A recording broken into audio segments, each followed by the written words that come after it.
श्री स्वामी समर्थ. श्री महालक्ष्मी नमः. नमस्कार भक्तांनो. दीप अमावस्येच्या दिवशी घरातील दिवे स्वच्छ करून त्यांचे पूजन करण्याची सुंदर परंपरा महाराष्ट्रातील अनेक घरांमध्ये पाळली जाते. पण तुम्हाला माहिती आहे का, काही घरगुती धार्मिक परंपरांमध्ये या दिवशी कणकेचे किंवा पिठाचे 11 दिवे तयार करून देवासमोर किंवा तुळशीजवळ श्रद्धेने प्रज्वलित करण्याची पद्धतही आढळते. हे 11 दिवे नेमके कसे तयार करायचे, कुठे लावायचे, कोणत्या वेळी लावायचे आणि दिव्यात तूप घालायची की तेल, आणि हा दिवा लावताना कोणती प्रार्थना करायची, आजच्या या व्हिडिओमध्ये संपूर्ण पद्धत जाणून घेऊया. सर्वप्रथम एक गोष्ट लक्षात ठेवा, वेगवेगळ्या भागात आणि कुटुंबात दीप अमावस्येच्या प्रथा वेगवेगळ्या असू शकतात. त्यामुळे हा उपाय धार्मिक श्रद्धा आणि लोकपरंपरेच्या स्वरूपात घ्या. तुमच्या घरात वेगळी पद्धत असेल तर तुमच्या कुलाचाराला प्राधान्य द्या. 11 दिव्यांसाठी काय लागेल? या पूजेसाठी थोडी गव्हाची कणिक, स्वच्छ पाणी, 11 वाती, तूप किंवा तुमच्या घरच्या पूजा पद्धतीनुसार वापरले जाणारे तेल, हळद, कुंकू, अक्षता आणि फुले घ्या. पूजेसाठी एक स्वच्छ ताट किंवा पाटही तयार ठेवा. आता हातपाय स्वच्छ करून देवासमोर बसा. श्री गणेश, आपले कुलदैवत, देवी महालक्ष्मी आणि इष्टदेवतेंचे मनोभावे स्मरण करा. त्यानंतर कणिक मळून तिचे 11 छोटे दिवे तयार करा. दिवे खूप पातळ बनवू नका. त्यामध्ये तूप किंवा तेल सुरक्षितपणे राहील अशा आकाराचे दिवे करा. प्रत्येक दिव्यात एक वात ठेवा. आता सर्वात महत्त्वाचा प्रश्न, हे 11 दिवे कुठे लावायचे? तुमच्या घरातील देवघरात सुरक्षित जागा असेल तर प्रथम देवासमोर दिवे ठेवून पूजन करू शकता. काही परंपरांमध्ये दीपपूजनानंतर तुळशीसमोर दिवा लावण्यालाही विशेष स्थान आहे.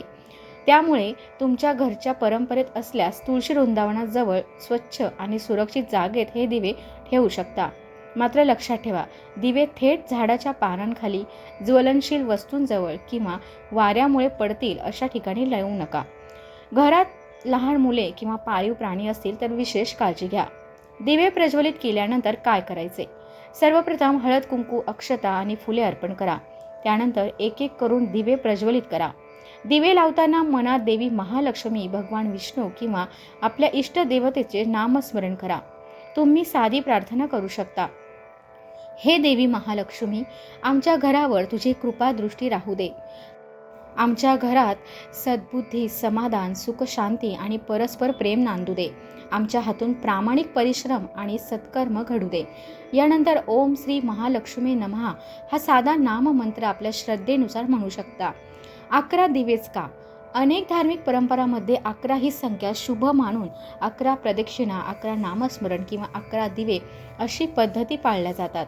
पण दीप अमावस्येला प्रत्येकाने नेमके 11 पिठाचे दिवे लावलेच पाहिजेत असा सार्वत्रिक नियम नाही. हे समजून घेणे खूप महत्त्वाचे आहे. तुमच्या घरी 1, 5 किंवा इतर संख्येने दिवे लावण्याची परंपरा असेल तर तीच पाळू शकता. देवासाठी दिव्यांच्या संख्येपेक्षा भक्तिभाव महत्त्वाचा मानला जातो. दीप अमावस्येला आणखी काय करू शकता? या दिवशी घरातील जुनी पितळी, तांब्याचे किंवा मातीचे दिवे स्वच्छ करा. त्यांना हळद, कुंकू आणि फुले वाहून पूजन करा. संध्याकाळी देवघरात दिवा प्रज्वलित करा. आपल्या कुलदैवताचे आणि देवी महालक्ष्मीचे स्मरण करा. शक्य असल्यास गरजू व्यक्तीला अन्नदान करा किंवा आपल्या क्षमतेनुसार मदत करा. घरातील सर्व सदस्यांनी काही मिनिटे एकत्र बसून प्रार्थना केली तरी त्या दिवसाचा सुंदर आध्यात्मिक अर्थ जपता येतो. एक महत्त्वाची गोष्ट, 11 दिवे लावा आणि दुसऱ्या दिवशी पैसा येईल. हा उपाय केल्यावर 7 पिढ्यांचे दारिद्र्य नष्ट होईल किंवा हा उपाय केला की प्रत्येक इच्छा पूर्ण होईल असे दावे दिसू शकतात. धार्मिक उपायांकडे अशा हमीच्या स्वरूपात पाहू नका.